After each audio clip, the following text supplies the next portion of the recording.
Hey everyone, David C. Anderson from the KnifeCenter coming at you from Blade Show 2023. We're here at the Spyderco booth with none other than the guest of honor, Eric Lesser. I see again. You're a guest of honor at your own booth, apparently. Yeah, that's fine. I always like seeing you. Thanks for coming by again. Thanks for having us, man. So we've got a few knives here in front of us. The new Reveal 13, is it? I believe it's the 13. New Reveal just dropped last Yep. week. We've got some of that stuff here in front of us. A couple things at the beginning we've seen a little bit before, so we're going to touch on them real quick and show you a few of the new things. Yeah, so the first things, like you said, we've touched on, so you might dig back through some videos if you want to learn more about it. This is the Micro Jimbo, designed by Mike Janich. My opinion, one of the greatest knife designers around right now. It is 2.5 inches long. For a lot of people, that's a critical edge length for where you're carrying the knife.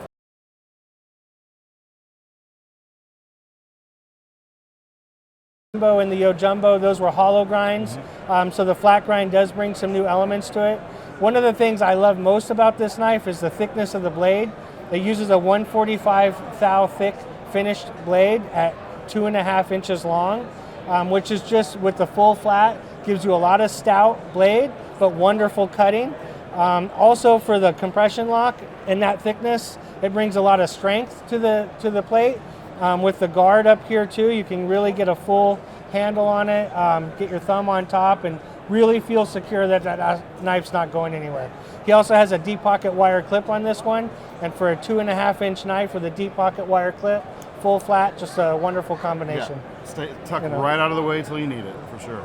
Yeah, and if you want to see a little more, we talked about this more, I believe, at our SHOT Show video this past year, so make sure to check that one out as well. Just wonderful knife. And then again, we talked about this one about 6 months ago.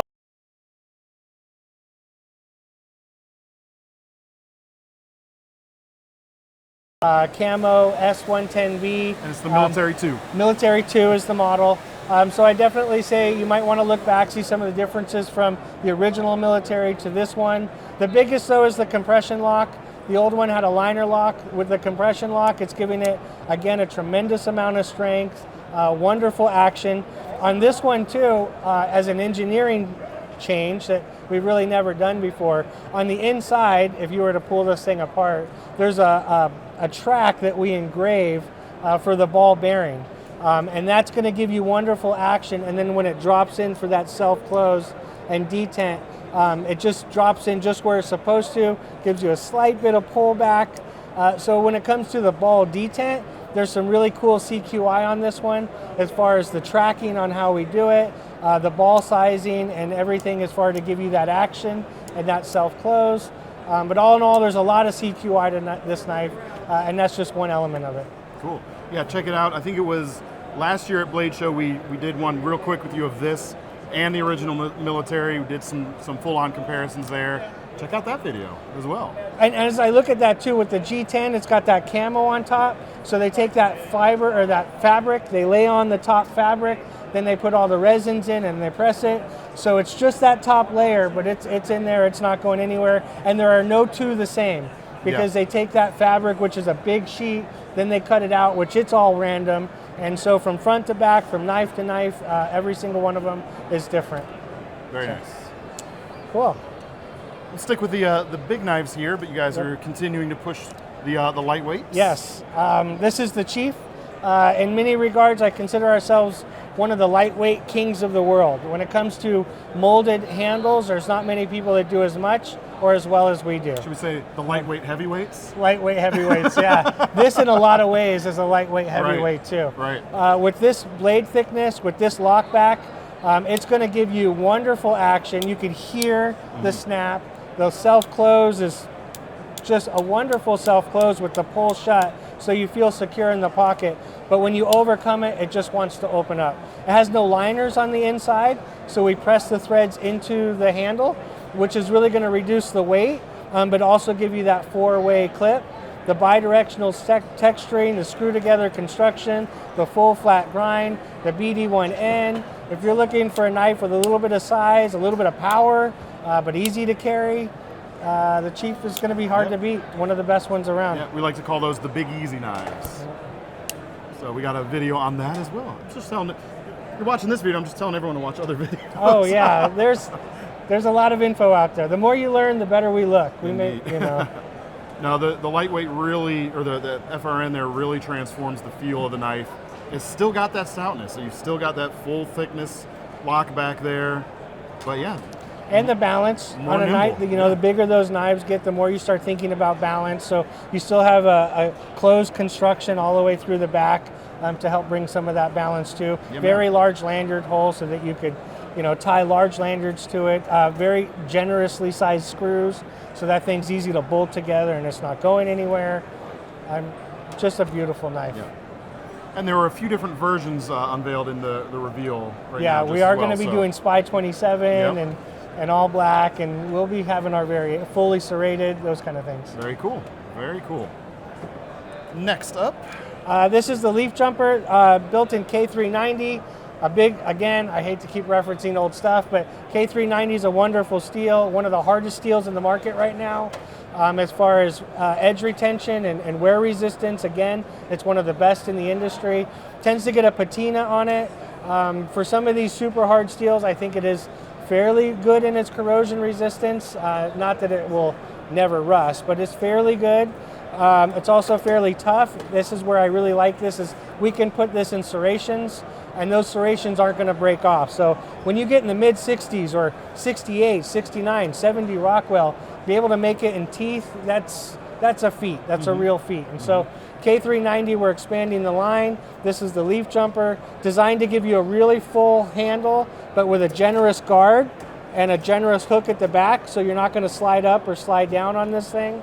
If you are going to have to make a cut immediately, like for a rope, or if you're like a rodeo clown, we want that edge to get all the way back so it's not snagging anything at all, but still give you something to drop that self-close on. K390, leaf jumper, bi-directional, screw-together construction, 4-way clip, large lanyard, all the great stuff that makes Spyderco. My big takeaway from that was, do you know a lot of rodeo clowns? No, I don't know a lot of rodeo clowns, but I do talk to customers that get in oh shit situations that they need to cut. Move and quickly. If you're just swinging and trying to cut, you want that edge to get all the way back. Yeah. And I've been a proponent of the K390 ever since I got one of your guys' Delicas in it. Guys, it just plain doesn't stop cutting. Like, it was insane. We did a cardboard shootout with some other steels, and it never flinched. Yep, I put it up against just about anything. And I think in the world today, we're offering more K390 than anybody. And so, depending on what you're using your knife for, what size you're looking for, we likely have a good offering for you in K390. Fantastic. Very, very nice. The other thing I like about this, which is something I've long been a fan of on the next design we're going to look at, in addition to all that stuff you talked about, just being able to have that edge come all the way back to that handle. So when you're holding it, you don't have anything else getting in the way. You can get right up there for that little stuff. You will see that on other knives, but typically liner locks, because you'd have that room in the mechanism and the engineering. But to get back locks where the edge gets all the way back, that's where this one really accelerates. Because you have that self-close that the back lock brings, you have that ease of opening, you have that solid lockup, you have the button where you need it, and the edge gets back. That's all the challenge. Gotcha, yeah. Well, I like it, just as I like that next design. Yeah. This, I think, was the thing I was most, A, surprised by, and B, excited about the latest reveal. Long been a fan of the Tenacious. Tell us about this version right here. CPM M4. It's one of the premier steels. The more you learn about Spyderco, we're really into our steels. The edge is the most important part. You are? Really? So with the Tenacious, we've been making the Tenacious now for well over a decade. It's got a hell of a reputation. It's one of the premier knives in the world today if you're just going to buy and go to town and really use your knife. Most of the time, or up until date, we've done it in HCR 13 MOV, has been our mainstay. So this is a CPM M4, which is a crucible steel. We are shipping that out to China so that we do know it is a Chinese manufactured knife, but we're working very closely on the heat treat with that. Where this is being done, they have state-of-the-art ovens. We've done a lot of testing on it. We do cryo on it, so you're getting that less retained austenite, a little bit tougher steel. Really paying attention to our bevels, our edges. You don't want to be cooking that when you're sharpening it. And so, if you're going for a high performance steel, coming out of a price point kind of knife, You know, the Tenacious and M4 is going to be really tough to beat. Yeah. You know, like D2 is really popular right now. D2 is something we've been working with as a knife industry for decades. It's one of the best tool steels around. There was XHP, which is a powdered D2 almost, but in a stainless. But in M4, if you're looking for a high performance price point knife, it's, in my opinion, going to be one of the best. And head and shoulders tougher than D2 on any day of the week, too. The M4 knives will go to town on toughness. Edge retention, always. This comes also in a peel ply brown G10 with full liners, so you're going to get, you know, great grip. It's not going to easily slip out of the hand. It's going to give you the lightweight, the color, the open back construction. The strength of those liners. Right. When you look at our liners too, we don't use 40 thou liners. Yeah. You know, you start looking at a lot of these liner locks, and they're using 30 and 40 thou, locks. This is 50 thou. I think actually, if I put a caliper to it, it'd be probably 54, 55 in a 125 thick blade. It's not a 30 thou liner and a 100 thou blade. Right. I mean, this thing you can really work with. So there's some thoughts on that one. No, it's always been a great affordable workhorse, and you got it in S35 now with the lightweight for that version. And it's great to see another flavor. I've been a fan of this knife for a long time. Way back when I was in my blog writing days, this was one of the early reviews I did. So I've had a lot of experience with this over the years, and it's made to work, man. Yep, we're extremely excited about our heat treats coming from overseas right now. Heat treats across the board. We're really getting better at that right now. Yeah, very cool. Very, very cool. Okay, next ones are sprints. This one is a Nishijin Stretch XL. Straight spine on this one. This comes with a 31 layer Damascus. I love Japanese Damascus for a couple of reasons. One is it has a VG10 core. So if you're going to go cutting with your knife and you want it to perform, the VG10 is going to perform exactly like you want it to do. When you're looking with a lot of these Damascus knives on how well they perform, what is the mix? What's at the actual edge? Right. With this knife, it's VG10. Then with the 31 layers, so the middle layer is VG10, 15 on both sides, that's what makes it 30. It gives you an absolute beautiful pattern, a beautiful etch. The Japanese have been developing this for decades. Also, it's a great price point. You start looking at Damascus knives, paying hundreds of dollars. At least with the 31 layer Damascus, it rings a great price point. Then it has Nishijin carbon fiber. If you're a fan of Spyderco, you've probably seen this before. Nishijin was something we produced probably about a decade ago. We don't have a lot of it. This might be about the last of it. One of the beautiful things about carbon fiber is you can take that sheet off the shelf 10 years later and it's still as good as when you bought it. Still good to go. Yeah. And so that's what this is. This is that same old sheet from back then. We just put it in the XL here with the back lock and the sanded spine and the full liners and the 4-way clip and everything you have. It's a beautiful knife. I could argue it's one of the nicest knives we've ever made, both in design and construction. Yeah.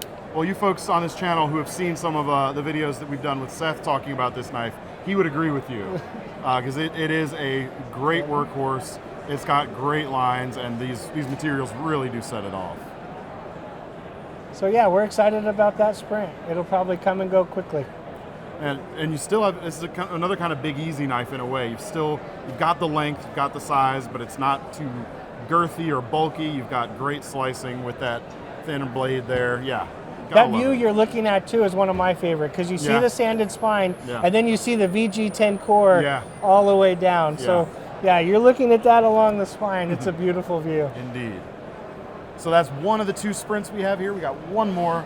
This is a Nadia Moore Sabotage. So, we don't call it the Sabotage. It's the Subvert, isn't it? Subvert. Sorry, I had to look at my coworker over there. The custom was the Sabotage? Yeah, the custom's the Sabotage. That's why my brain went there. His knives are just so gorgeous. He's a beautiful designer, beautiful maker. It's such a pleasure to get to work with him. So this one comes with carbon fiber. It is machined out, so you'll get that nice rounded surface. The fluting in there might be hard to see. Very proud of the carbon fiber and the execution. You're not going to see voids in there. It's a perfect cut, both front and back. It's a beautiful lineup. if you're going to buy this and you know Knotty's knives, which are just gorgeous in themselves, you're going to feel like you bought a real Knotty Amore. It's action, it's grinds, it's carbon fiber, it's titanium liners, it's G10 backspacer.